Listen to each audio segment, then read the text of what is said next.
Once you've chosen a piece of furniture to be finished, choose the stain you'd like to use.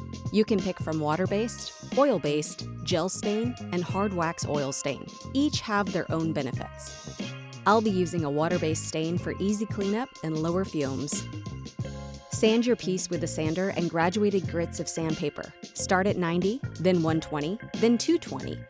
Being careful not to sand through any veneer if present. With a water-based stain, mist the surface with water, then do a final sand with 220 grit to raise the grain and avoid getting an irregular finish.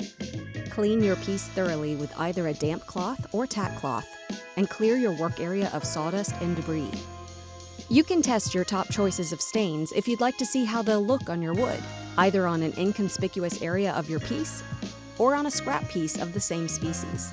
Label each swatch with the stain used.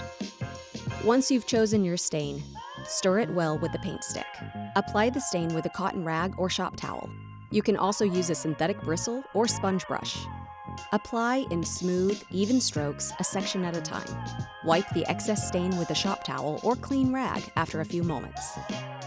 If you desire a deeper color, you can apply more coats and build the intensity. Let the stain dry for 2 to 4 hours. Choose a top coat to protect your stain. You can pick from water or oil-based polyurethane, a spray lacquer, or finishing wax. Stir water or oil-based polyurethane thoroughly before using. I like to use a sponge brush for water-based poly, and I keep a small paintbrush on hand to wick away any excess drips, which will dry a milky white if left. Hand sand between coats with 320 grit sandpaper and wipe clean.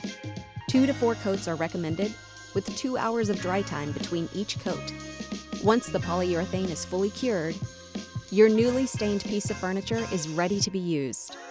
For more DIY projects, visit FamilyHandyman.com.